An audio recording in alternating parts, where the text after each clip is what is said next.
tiempo continúa avanzando, ya son las 10:56. Momento del comentario de nuestro compañero Denny Manzanillo. Buenos días, Roberto, Licho, Emerson, Robert. Buenos días, Jimmy. Buenos días al personal técnico y ejecutivo de esta emisora, así como los buenos días a los amables oyentes e internautas que, como siempre, se mantienen conectadas con la Z101. Hoy sábado 1 de marzo del año 2025, primer sábado del tercer mes del año, de manera tal que comenzamos la curvita del Paraguay para terminar el primer trimestre del año 2025. Y queremos pues iniciar nuestra participación este sábado, Roberto, refiriéndonos a la reunión que en el día de ayer celebró el presidente Donald Trump y el presidente Zelensky, Volodymyr Zelensky, economista y cómico, o comediante, presidente de Ucrania. Sí, él es economista, por eso dije economista. Se ha querido él es economista. Y ¿a qué me refiero, Emerson? Bueno, a la reunión o al espectáculo, a la pequeña rueda de prensa que dieron desde el Salón Oval de la Casa Blanca el día de ayer, y que lamentablemente fue un hecho bochornoso. Todo lo que pudimos ver, lo que sucedió ahí, lo que notamos fue que ese encuentro con la prensa se convirtió en un acto prácticamente de humillación al presidente de una nación que está visitando al presidente de Estados Unidos para firmar un acuerdo como que ustedes saben que va a abarcar temas mineros, básicamente, la tierra rara, entre otros minerales. Sin embargo, ese encuentro se salió de control y ahí vimos al vicepresidente J.D. Vance, al presidente Donald Trump, pues tratando a Zelensky. Para algunos merecido el trato que le dieron, para otros no se identifican con ese trato que recibió. El asunto es que, Roberto, después de ese encuentro con la prensa se debía celebrar un almuerzo y la firma del acuerdo. Sin embargo, lo que se dio fue que Donald Trump le pidió a Zelensky que abandonara la Casa Blanca. Y podemos ver en las imágenes lo que sucedió. El presidente Zelensky sale de manera rauda. No se vio la actitud protocolar de que el presidente Donald Trump fuera a acompañarle al vehículo y a despedirlo, sino que él salió raudo y veloz corriendo y se montó en la jipeta, y una persona de protocolo, aparentemente de la Casa Blanca que lo acompañaba, él prácticamente le da la mano de espalda y se monta en la jipeta y se va molesto. Y la verdad que esta noticia ha caminado el mundo. Ojalá que esto se normalice y que realmente pueda Ucrania, Rusia, la OTAN, Estados Unidos puedan llegar a un acuerdo que permita que no se sigan perdiendo vidas en ese conflicto militar que se está dando entre Rusia, Ucrania, la OTAN y los Estados Unidos. Por otra parte, queremos referirnos, Roberto, al tema del discurso de rendición de cuentas que presentó el presidente Luis Abinader ante el Salón de la Asamblea Nacional en el Congreso Dominicano. Emerson decía ahorita algo muy importante, y es que los aplausos, el hecho de que hayan 83 aplausos o 90 aplausos en un discurso no significa que se esté validando todo lo que esté ahí, porque mucha gente aplaude no necesariamente porque esté de acuerdo con lo que tú estás diciendo ni validando lo que estás diciendo, sino porque o están disfrutando algunos beneficios particulares de las mieles del poder, o le interesa insertarse en el tren gubernamental y conseguir algo del pastel que puede dar el ejercicio del poder. El presidente Luis Abinader presentó muchísimas noticias en el sector con relación al sector salud, al sector social, a las obras públicas, a la economía, al sector eléctrico. Sin embargo, cuando citaba esas diferentes áreas de la economía, uno notaba que, presentaba noticias que aparentemente son positivas con relación a lo que es el ejercicio de su gobierno. Sin embargo, otras que la clase media del país y la mayoría de la población está viviendo y que está padeciendo la consecuencia de ella, el presidente en ningún momento la citó.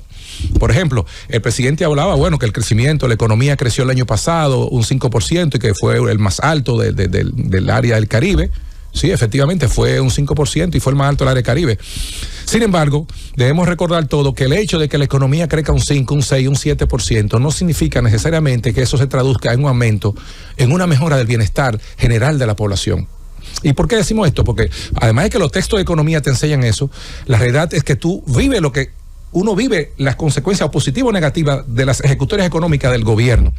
Y lo que se ha visto en el caso dominicano de manera puntual para el año que terminó y el año que ya estamos iniciando, que es el 2025, es que la economía creció un 5. Sin embargo, el presidente no se refirió nada al tema de cómo están los niveles de precio cambiando en la economía. ¿Y qué ha pasado en los últimos años en la economía americana? Que el costo de la vida se ha disparado de manera alarmante. Tan alarmante ha sido que los salarios mínimos que tienen los diferentes sectores de la economía dominicana no dan para cubrir ni siquiera el costo de la canasta básica del quintil más pobre de la economía. No le da. La gente para llegar a final de mes tienen que endeudarse. Los que tienen suerte tienen que apelar al crédito en el colmado, y los que somos de clase media tenemos posiblemente que buscar o ahorro o apelar a las tarjetas de crédito, al dinero plástico, porque el costo de la vida está muy elevado en el país y la gente tiene dificultades para llegar a final de mes. De manera tal que con un costo de la vida tan elevado es imposible pensar que los niveles de pobreza en el país están bajando, porque al contrario, a la gente se le está haciendo más difícil comer. Por otra parte, el presidente también se refería al tema, al tema del sector eléctrico. Él hablaba que del 2019 habían unos 595 megavatios instalados de energía no renovable y que ahora hay unos 1.365 gigabytes. ¿Y por qué comparamos entonces 2024 con 2019 y no comparamos 2024 con el 2023, que es el año inmediatamente anterior, como te indica la estadística que tú debes hacer? Sin embargo, vamos a decir, hay tanto esos kilovatios instalados. La realidad es que con el sector eléctrico lo que la gente está viviendo ahora mismo son muchos apagones, que en este gobierno se le están llamando apagones financieros, situación que el gobierno pasado había dejado estabilizada. Entonces, no es verdad que la situación está tan bien como se está planteando en el discurso. Por otra parte, te hablaba también del sector salud, que los hospitales, que se ha invertido, que se han mejorado, que se han construido hospitales. Sin embargo, estamos viendo en uno de los periódicos más importantes matutinos del país, en el día de hoy, sábado 1 de marzo, que vemos en la provincia de Montecristi, específicamente en el municipio de Guayubín, que el hospital público tiene más de 3 años en profundo deterioro, y adivinen dónde está funcionando el hospital público de Guayubín, en la biblioteca pública municipal de ese municipio, porque el hospital está en condiciones desastrosas. Entonces, uno viendo todos esos anuncios y comparándolo con la realidad, dice, Dios mío, ¿en qué país es que el presidente está viviendo? Porque la verdad es que estamos viendo un país que él explica en su discurso ante la Asamblea Nacional, pero la realidad es que estamos viviendo una República Dominicana en donde hay problemas de apagones, alto costo de la vida, hay problemas de inseguridad, hay problemas de tránsito, hay problemas de construcción de obras de infraestructura que garanticen que la economía siga avanzando, y no lo estamos diciendo nosotros, sino que el mismo Banco Central, en un informe reciente respecto a la economía, dice que hay que aumentar los niveles de inversión pública para que la economía dominicana siga siendo más competitiva y siga avanzando más, de manera tal que nos preguntamos, ¿y dónde es que el presidente Abinader está viviendo? Denny, un punto específico. Tú me haces creer que el presidente entonces por lo menos lo está intentando hacer bien. Digo, tú me haces creer. ¿Por qué razón? Tú hablaste acerca de la economía ha crecido realmente. Pero claro, te lo dije con mi participación. Excelente. Entonces, lo dije. Calificadora de riesgo. John Pierre Morgan y Fitch dicen que el país tiene la tasa de puntuación más baja, 200 puntos básicos. Favorable para la inversión. Entonces, Denny, continuando con esa pregunta que te hacía, siempre voy a recordar algo que el mismo director del Banco Central le había dicho. El gobernador, del Banco Central le había dicho, creo que es una persona calificada, ¿verdad? Así es. Para ciertos temas económicos, los principales temas económicos del país, que él le había dicho en un momento al expresidente Danilo Medina, cuando en su tiempo era presidente, de que la gente precisamente decía que sí, la economía crecía, pero que no se reflejaba en su bolsillo, y él le había recomendado como 3 o 4 ocasiones al presidente Danilo Medina en su momento que debería boronear, y él utilizó ese término, y la manera de boronear era eso. Esto va a dejar esa palabra. No creo.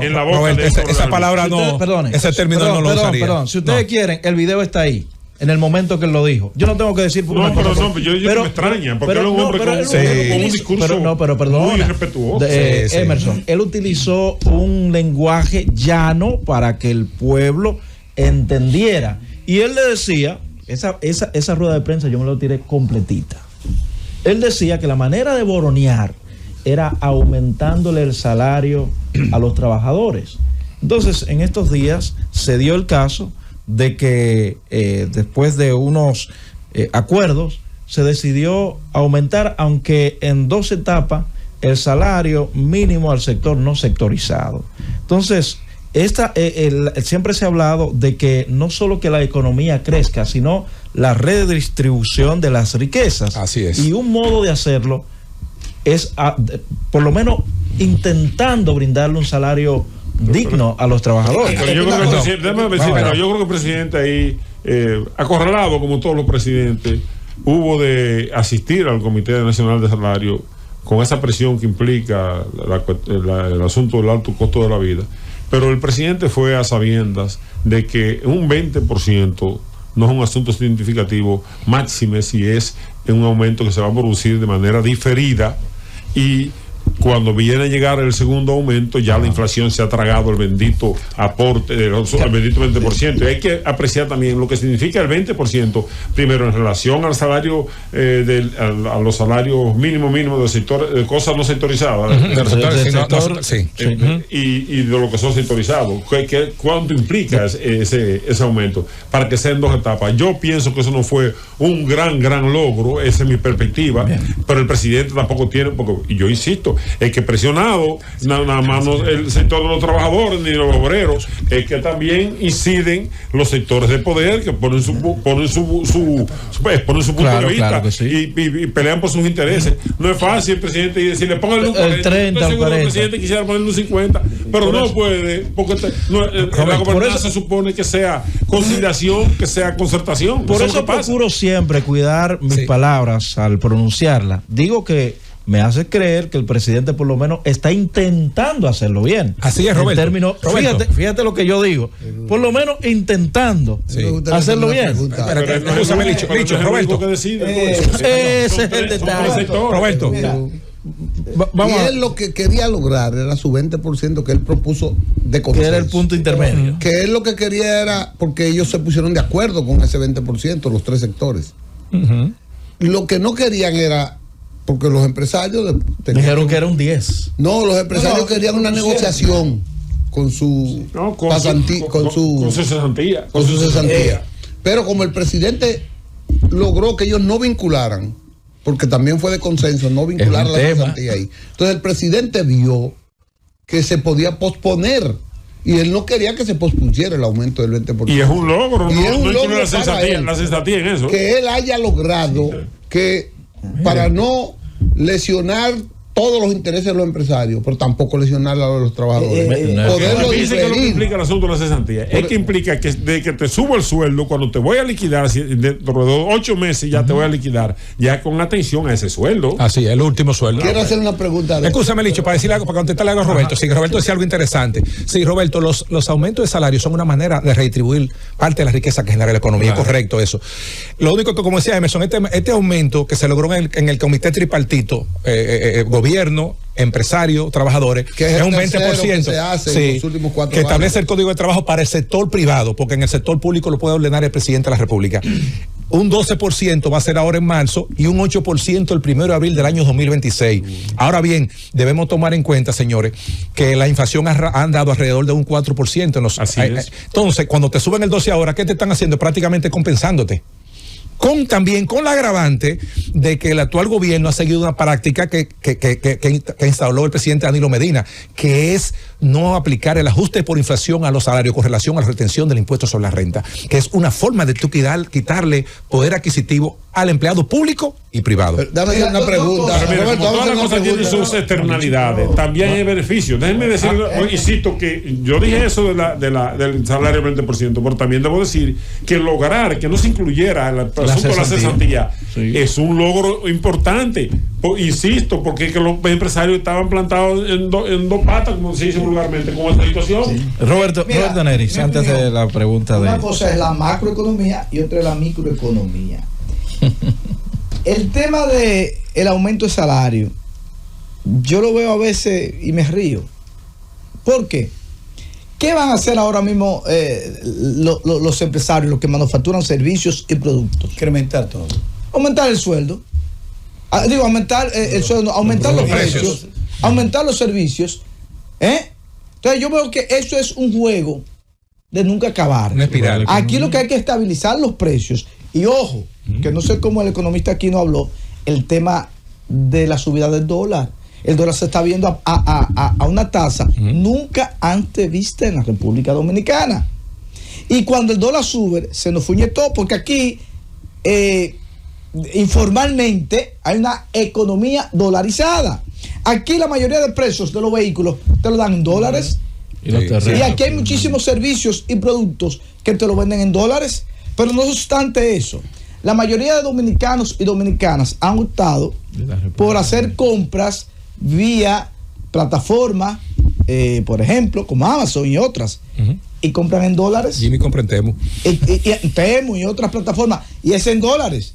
Entonces yo no le veo sentido a un aumento de sueldo cuando sabemos que al mes, es más, al mes no, el transporte, el combustible, los servicios, la tasa de interés, la tasa de cambio, todo aumenta. Entonces vamos a entrar en lo mismo. Qué bueno que tú dices. ¿En qué se va a reflejar ese aumento? ¿En qué? Qué bueno que tú hablas de estabilizar precios, porque erróneamente, incluso el propio presidente habló de control de precios. Una economía de mercado, y él es un economista, no hay posibilidad de controlar precios. Los precios van a fluctuar dependiendo de la ley tradicional y general. Entonces, ¿qué efecto tiene el aumento de sueldo? No, se puede estabilizar mediante mecanismos que a veces lo que hacen es distorsionarte. Te voy a poner un ejemplo. Los precios están altos de los pollos y yo autorizo que me metan, importen al país que si cuánto toneladas de pollo. Espérate, tú vas desincentivando el productor nacional. Local. Cuando tú dejas de importar, ya el productor local tampoco está produciendo y ahí tiene la distorsión y se fastidia el asunto. No es fácil.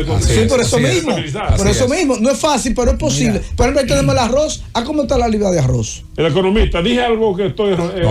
Licho tiene una pregunta para Licho. Adelante. No te deja Roberto Neri. Que tú sabes que yo soy un practicante político. A mí me gusta ver los comunicadores que son muy, porque la gente tiene que creer mucho en lo que comunicamos. Entonces Edeni dice, el hospital de Montecristi tiene 3 años, como que el problema de la salud es como el hospital de Montecristi, como está todo así, y él quiere generalizar, pero a él se le olvidó que el presidente inauguró un día antes el traumatológico de Asua, y se le olvidó que ha inaugurado 3 traumatológicos, y se le ha olvidado que ha inaugurado 11 hospitales. Entonces a mí cuando yo oigo eso, como que la gente quiere tomar de tonto a los otros. El hospital de Montecristi es una señal de Licho, pero de que la salud. Tú no puedes decir eso. Licho, no. Yo estoy diciendo que él lo quiere hacer. Él lo quiere decir. Lo que pasa es que él se le olvidó, porque yo son los olvidos. Olvidos. Al presidente se le olvidó, Licho. ¿Qué? Al presidente se le olvidó. Mira, y se le olvidó la condición del hospital de San Juan, como está. Te voy a ayudar, se llama amnesia selectiva. Llévatelo.